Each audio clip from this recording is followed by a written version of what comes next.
আসসালামু আলাইকুম দর্শক, আশা করি সবাই অনেক ভালো আছেন। আমি মোহাম্মদ আব্দুল হালিম আপনাদের সাথে আজ শেয়ার করব কিভাবে এমএস অ্যাক্সেস সফটওয়্যারটি দিয়ে স্যালারি শিট তৈরি করতে হয়। তো চলুন আপনাদের সাথে সেই প্রক্রিয়াটি শেয়ার করি। তো এটার জন্য আমাদের প্রথমে এমএস অ্যাক্সেস মানে মাইক্রোসফট অ্যাক্সেস সফটওয়্যারটি ওপেন করতে হবে। তো আমি এর জন্য কিভাবে ওপেন করব, মাউসের রাইট বাটন ক্লিক করলাম অ্যান্ড নিউ এখানে ক্লিক করলাম, অ্যান্ড মাইক্রোসফট অ্যাক্সেস ডেটাবেস এখানে ক্লিক করলাম। তো এটা ওপেন হলো, এটা থাক, সমস্যা নাই।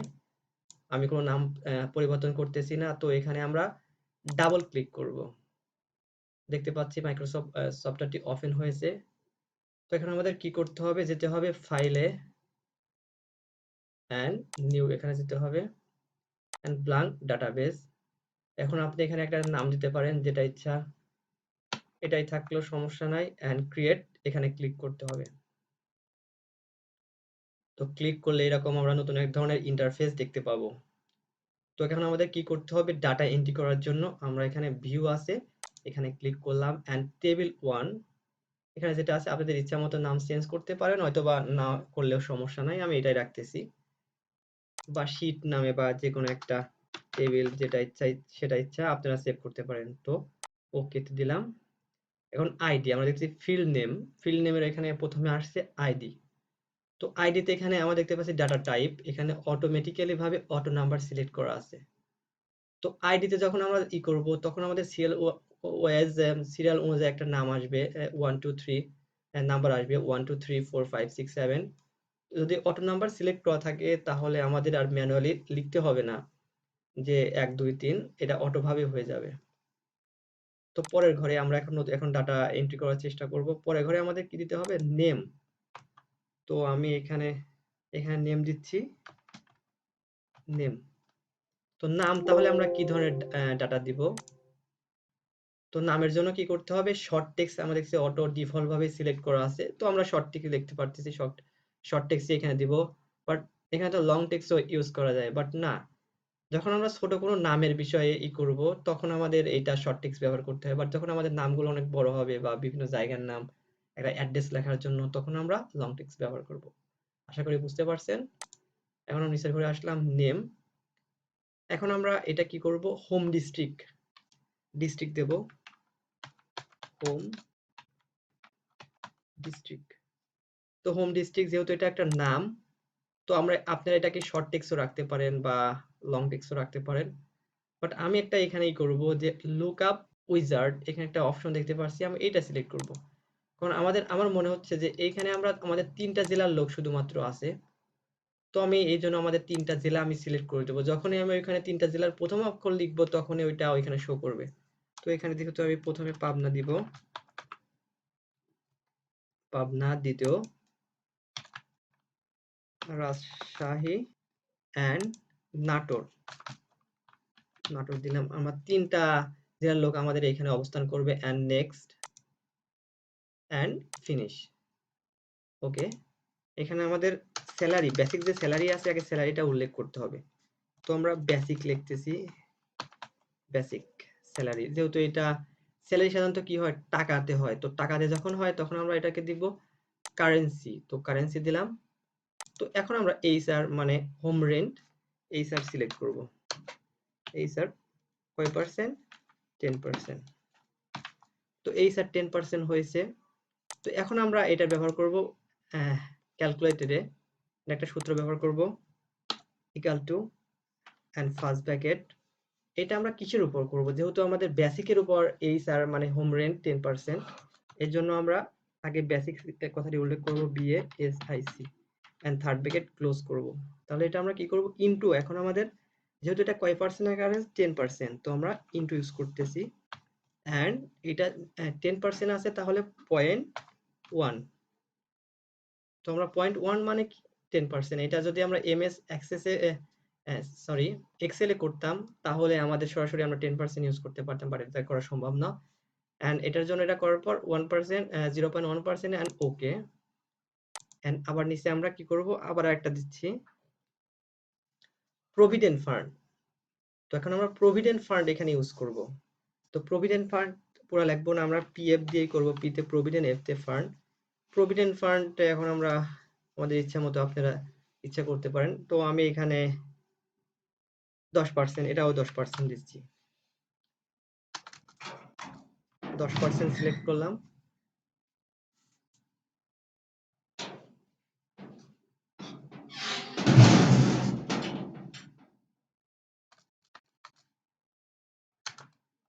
এই 10% and percent, and যেহেতু এটাও আমরা ক্যালকুলেশন করব, তো এখানে আমরা ক্যালকুলেটর এখানে সিলেক্ট করলাম। আবার একই রকম সূত্র ব্যবহার করব। সূত্রটা আপনারা একটু মনে রাখার চেষ্টা করবেন।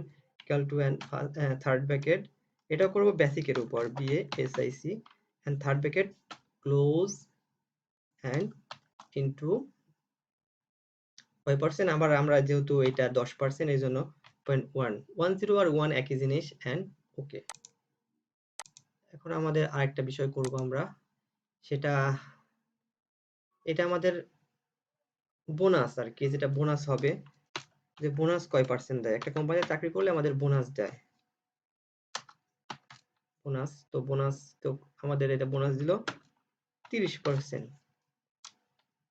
30%, তো এটা আমরা একইভাবে ক্যালকুলেটর যাব এন্ড ইকুয়াল টু লিখব ফার্স্ট থার্ড ব্র্যাকেট, এটাও করব বেসিকের উপর, basic third bracket close into, এটা কি করতে হবে আমাদের কয় পার্সেন্ট, 30%, এই জন্য 0.3 এন্ড ওকে।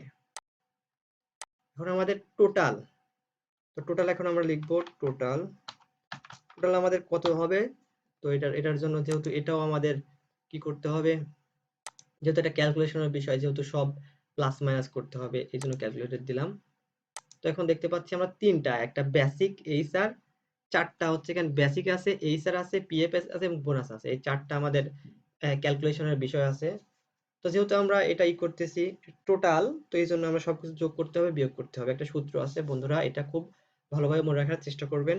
এই জন্য ইকুয়াল টু দিলাম এন্ড থার্ড ব্র্যাকেট, এটা যেহেতু বেসিক সহকারে হবে, BASIC basic, and third bracket close করলাম, প্লাস, যেহেতু এইচআর মানে হোম রেন্ট সাধারণত প্লাস হয়, এই জন্য আবার করতেছি, আবার এইচ এম কয় পার্সেন্ট, 10% দিলাম। আবার এটা ক্লোজ করতেছি।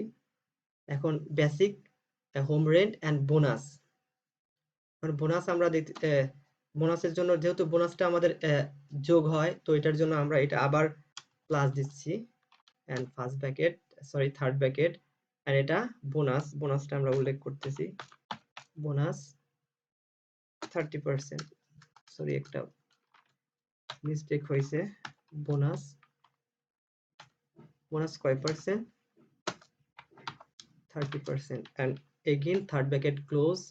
এখন পিএফ মানে প্রভিডেন্ট ফান্ড, তো আপনারা মনে রাখবেন যে দুইটা জিনিস সবসময় বিয়োগ হয়, একটা ট্যাক্স আর একটা প্রভিডেন্ট ফান্ড, আর সবকিছুই যোগ হয়। তো যেহেতু আমরা এখন ট্যাক্স দেই নাই, শুধুমাত্র প্রভিডেন্ট ফান্ডটাই দিয়েছি, তো এই জন্য আমরা মাইনাস করব, মাইনাস, আবার পিএফ, সরি পিএফ কয় পার্সেন্ট, 10%, থার্ড ব্র্যাকেট ক্লোজ। দিতে পারছি 1 2 3 4, 1 2 3 4, মানে চারটা আমাদের সূত্রের কাজ শেষ, এন্ড ওকেতে ক্লিক করলাম। এখন আমাদের কি করতে হবে, ভিউ যে দেখতে পারতেছি, এই ভিউতে আমরা ক্লিক করলাম। এখন এটা সেভ করতে বলতেছে, could not find field HRM, তার মানে বলতেছে যে HRM এর যে ফিল্ডটা আছে এটাতে আমাদের কোনো একটা ম্যাথে সমস্যা হয়েছে, এই জন্য এটা নিচ্ছে না। তো আমরা আবার দেখি HRM এখানে কি সমস্যা হয়েছে, যে ম্যাথটা করছি কোনো ভুল গেছে নাকি দেখি, হয়তোবা কোনো ভুলে শর্ট টেক্সট রাখতেছি, রাখার পর এখন দেখি, আবার এটা আমরা আবার নতুন করে করি। HRM এর যেটা আছে এটা আমরা ইকুয়াল টু দিলাম and bracket, third bracket, and basic and third bracket close into 5%, 10%, তো and ওকে দিলাম। এখন দেখি হয় কিনা, এখন হয়তোবা অন্য জায়গায় কোনো জায়গায় ভুল যেতে পারে, দেখা যায় এখানে কি হয়েছে,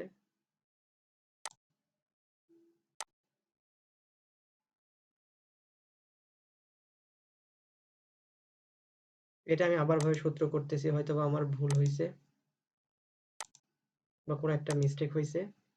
তো প্রথমে আমাদের সমান সমান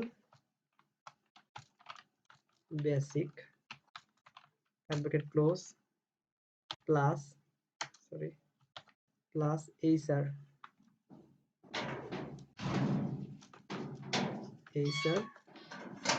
10%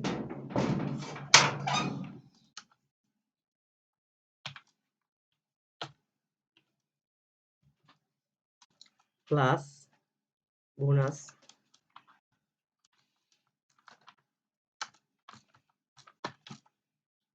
বোনাস 10%। বোনাস কত? বোনাস আমরা 30%। 30% দিলাম। Third bracket close and minus provident fund PF কয় percent? 10%। And third bracket close করলাম। 1 2 3 4। দেখতে পাচ্ছি আমাদের সূত্রটা হয়েছে, দেখা যাক এবার হয় কিনা। এন্ড ওকে তে ক্লিক করলাম, আবার ভিউ এন্ড দেখতে পাচ্ছি আমাদের এটা এবার নিয়ে নিছে। তো এখানে আমরা ডাটাগুলো এন্ট্রি করব। প্রথমে যেহেতু আমাদের এইটা আইডিটা আমার এটা ম্যানুয়ালি নিবে, তো এখানে আবার ক্লিক করলাম নেম।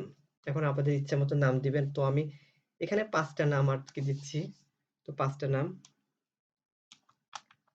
একটা দিলাম রক্তিম,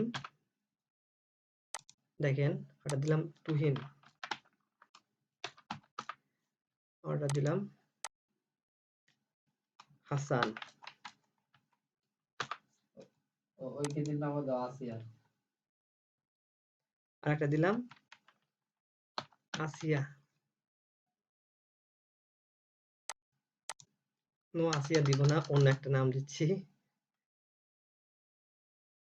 একটা দিলাম অনি, আর একটা দিলাম জীবন। তোমরা দেখতে 5টা এখানে 5টা নাম লিখতে পারতেছি, নাম লিখছি। আইডিটা এখানে আমাদের এখানে দেখেন যে 1 2 3 4 5 এগুলো টাইপ করার প্রয়োজন হয় নাই, এগুলো অটোমেটিক ভাবে নিয়ে নিছে। তো এই জন্য এটা অটো নাম্বার আর কি বলে।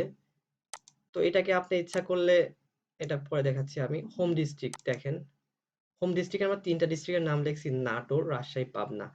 যখন এন লিখবেন দেখতে পাচ্ছেন নাটোর, এটা অটোমেটিকই সিলেক্ট হয়ে যাবে। এন্ড ইন্টার, তার মানে কি নাটোর। আবার যদি আমি আর লিখি তাহলে রাজশাহী অটোমেটিক্যালি সিলেক্ট হয়ে যাবে। এন্ড এখন যদি আমরা লিখি পাপ্পি দেই তাহলে অটোমেটিকই এটা সিলেক্ট হয়ে যাবে। এটাই হচ্ছে লুকআপ উইজার্ডের আর কি বেনিফিট। কারণ আমাদের অত টাইপ করার দরকার হচ্ছে না। আবার আর দিলাম এন্ড রাজশাহী, আর জীবনের নাটোর, নাটোর দিলাম, সরি এখানে নাটোর, নাটোর লেখার সাথে সাথে চলে আসলো। এখন আমাদের স্যালারিটা কত হবে? স্যালারি তো আপনাদের ইচ্ছা মতো একটা নিয়ে দিবেন। আমি এখানে এটা দিচ্ছি 30,000,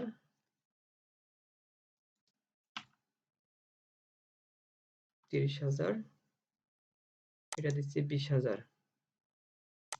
দেখেন আমি যখন 30,000 লিখতেছি তখন সাথে সাথে কিন্তু এই কাছে এই স্যার মানে হোম রেন্ট কত হবে? 10% 3,000। তার মানে যেহেতু ক্যালকুলেটর ইউজ করছি এই জন্য আমাদের অটোমেটিকই এটা ক্যালকুলেশন করা হয়ে গেছে। এখন টোটাল কত হবে? 30,000 এর উপর 39,000। এটার বোনাস কত? 30,000 এর বোনাস কত? 9,000। প্রভিডেন্ট ফান্ড কত? 3,000। তো দেখেন আমাদের যদি এটা এভাবে করি, ক্যালকুলেশন ইউজ করি, ক্যালকুলেটেড, তাহলে আমাদের আলাদাভাবে আর করার দরকার হচ্ছে না। এটা অটো ভাবেই হয়ে যাবে, যেহেতু একটা আর্টিফিশিয়াল ইন্টেলিজেন্স জাতীয় সফটওয়্যার। সো এটা ওরা বুঝতে পারে যে এরকম ভাবে ক্যালকুলেশন করলে বা সূত্র দিলে এটা অটোমেটিক্যালি বুঝে যায় এবং সে একটা আউটপুট দেয়। তো এখানে আমরা যদি নিচে আবার দেখি, নিচে আমরা যদি 20,000 লিখি, 20,000 ইন্টার দেওয়ার সাথে সাথে দেখতে পাচ্ছি এখানে আমাদের home rent, provident fund, bonus এখানে হয়ে যাচ্ছে। এন্ড এখানে আবার কত আছে? এখানে আমাদের ইচ্ছা মতো এখানে আমি 40,000 দিলাম। সরি এখানে না, এইখানে দিতে হবে। এখানে আমরা 40,000 দিলাম। 40,000 দেওয়ার সাথে সাথে নিচে যখন আসবো তখন হয়ে যাবে। ও তার আগে আরো কিছু কথা আপনার সাথে শেয়ার করি। আসলে আমি সাধারণত এমএস অ্যাক্সেস এর বা এমএস এক্সেল এর ধারাবাহিক টিউটোরিয়াল দেওয়ার চেষ্টা করব। তো অবশ্যই আমার চ্যানেলটি আপনারা সাবস্ক্রাইব করবেন, যেহেতু আমি আপনার জন্য ভিডিওটি বানাইছি আর কি। তো আমার কাজ তো আমি কমপ্লিট করলাম এবং এখন আপনার কাজটি আপনি কমপ্লিট করেন। আমাকে একটা সাবস্ক্রাইব, একটা লাইক বা একটা শেয়ার দিয়ে একটা কমেন্ট দিয়ে আমার কাজ যেহেতু আমি কমপ্লিট করেছি আপনি ওইগুলো দিয়ে আমাকে আরকি হেল্প করেন। যেহেতু আমি আপনাকে জন্য এত সময় খরচ করে একটা ভিডিও বানালাম। তো আপনারও তো উচিত আমাকে একটা সাবস্ক্রাইব করা। তো অবশ্যই দয়া করে আমার চ্যানেলটি সাবস্ক্রাইব করবেন, লাইক, কমেন্ট, শেয়ার করবেন। তো চলুন বাদবাকি কাজটুকু শেষ করি। তো এখানে আমরা দিচ্ছি কত? এখানে ৫০,০০০ দিলাম। দেখেন এখানে আমি দিচ্ছি কত? এখানে ৩০,০০০ বা ৬০,০০০। যখন এগুলো দেওয়ার সাথে, সাথে দেখতে পারছেন এই ভ্যালু গুলো কিন্তু অটোমেটিক্যালি এড হয়ে যাচ্ছে। আর এটাকেই বলা হয় সেলারি শিট।